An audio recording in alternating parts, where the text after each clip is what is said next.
Bom, pessoal, então vamos aqui nesse último vídeo aqui concluir a matéria. Segundo o artigo 558, como eu vinha dizendo, pode ocorrer também a revogação quando o ofendido, nos casos do artigo anterior, for cônjuge, ascendente, descendente, ainda que adotivo ou irmão do doador.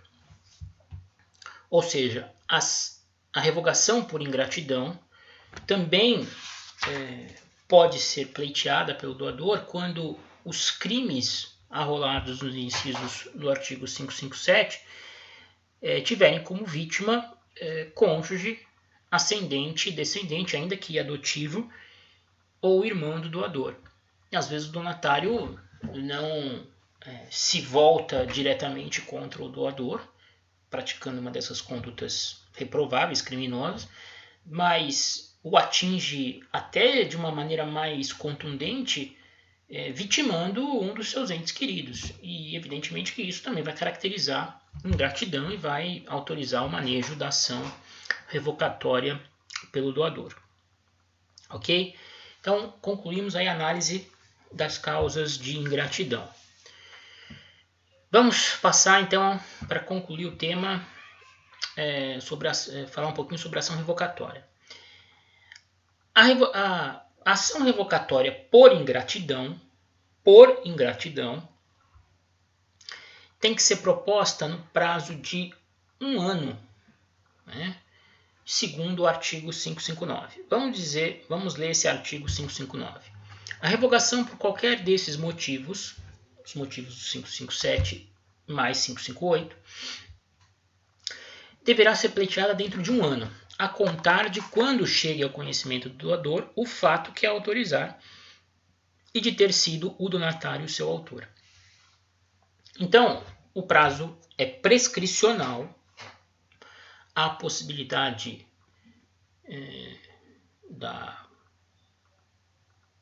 do ato de ingratidão ser convalidado, ou seja, não produzir qualquer efeito para o donatário, se o doador, dentro desse ano que a lei lhe assegura, não promover qualquer ação contra o donatário. Isso significaria um perdão tácito da parte do doador, o não ajuizamento da ação revocatória por ingratidão. Agora, é importante a gente atentar para o marco inicial de contagem desse prazo prescricional de 1 ano. A lei é muito clara. Ele começa a contar desde o momento em que chegue ao conhecimento do doador o fato que autorizar, que ele tome conhecimento do crime, da existência do fato criminoso, e de ter sido donatário seu autor. Porque vamos imaginar, alguém atentou contra a vida do doador. O doador não sabe quem foi. Ele sabe que teve a sua vida colocada em risco, ele quase morreu. Mas ele não sabe quem foi o autor.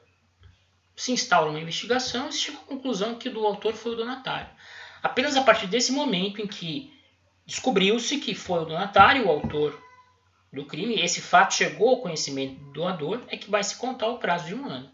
Não seria justo que esse prazo de 1 ano tivesse a sua contagem iniciada a partir do momento da ocorrência do crime, sem que não se soubesse quem foi o seu autor. Então, é preciso que o doador tenha tido conhecimento de quem praticou algum dos crimes contra si ou contra um dos seus familiares mais próximos, descritos no artigo 558.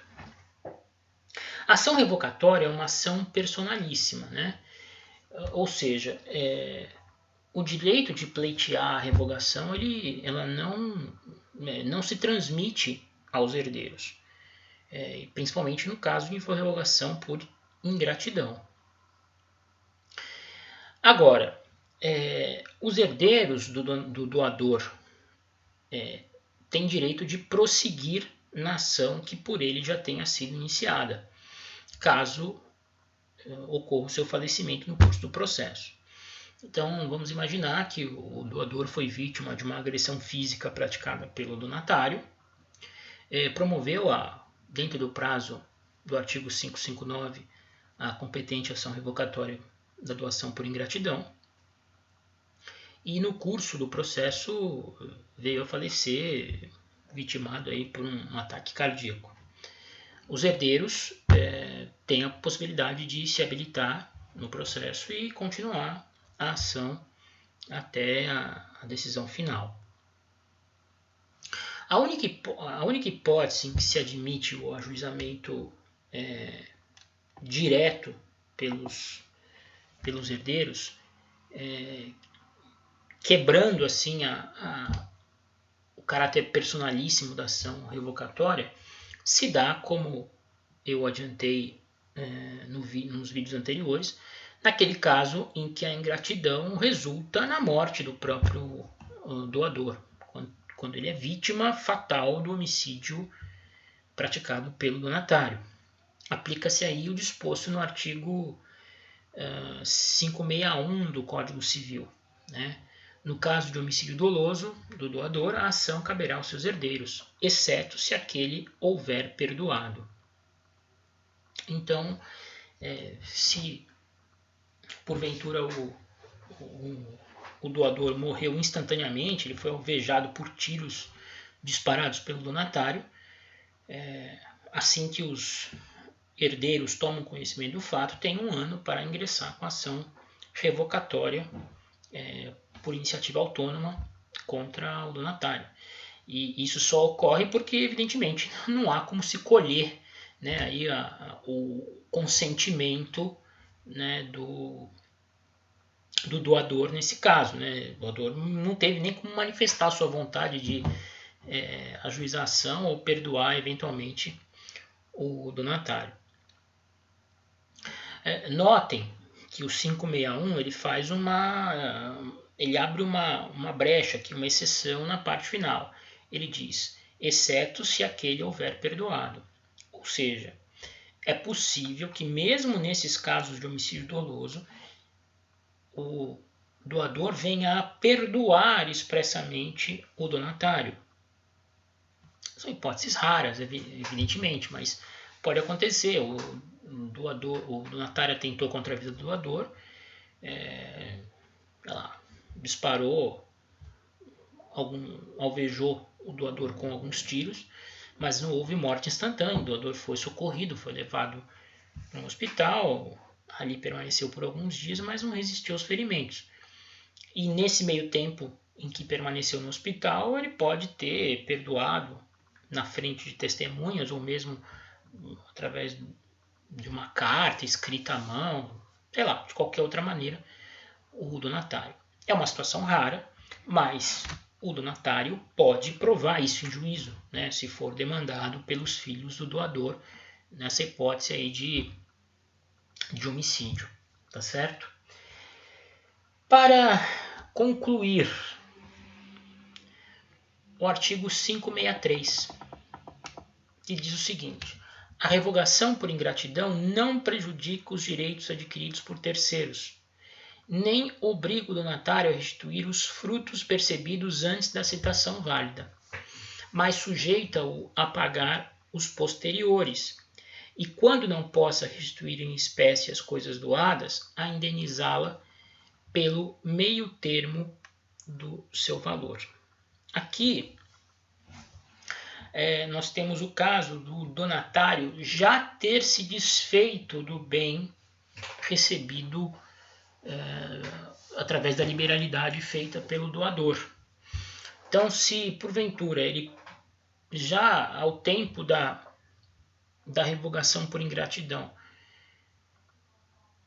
tiver se desfeito do bem recebido em doação, alienando em favor de terceiro, o terceiro não pode ser atingido pelos efeitos da revogação da doação. É o que diz a primeira parte do artigo 563. A revogação por ingratidão não prejudica os terceiros, os direitos adquiridos por terceiros. Porque nesse caso, os terceiros agiram de boa fé, eles não podiam imaginar que o doador revogaria por ingratidão aquela doação e com isso eles pudessem perder os bens adquiridos.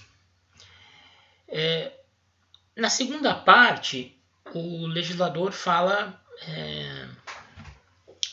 dos efeitos que se produzem para o donatário nos casos de revogação por ingratidão. o donatário não estará obrigado a restituir os frutos percebidos antes da citação válida para o processo. Então, antes de ser citado para ação revocatória, os frutos que eventualmente tenham sido percebidos pelo donatário, por exemplo, a coisa estava alugada, ele recebia os aluguéis mensalmente. Os aluguéis recebidos antes da citação válida não deverão ser restituídos ao doador. No caso de uma propriedade rural, com uma plantação de laranjas, as laranjas que tiverem sido colhidas antes da citação válida não precisarão ser restituídas ou indenizadas ao doador. Porém,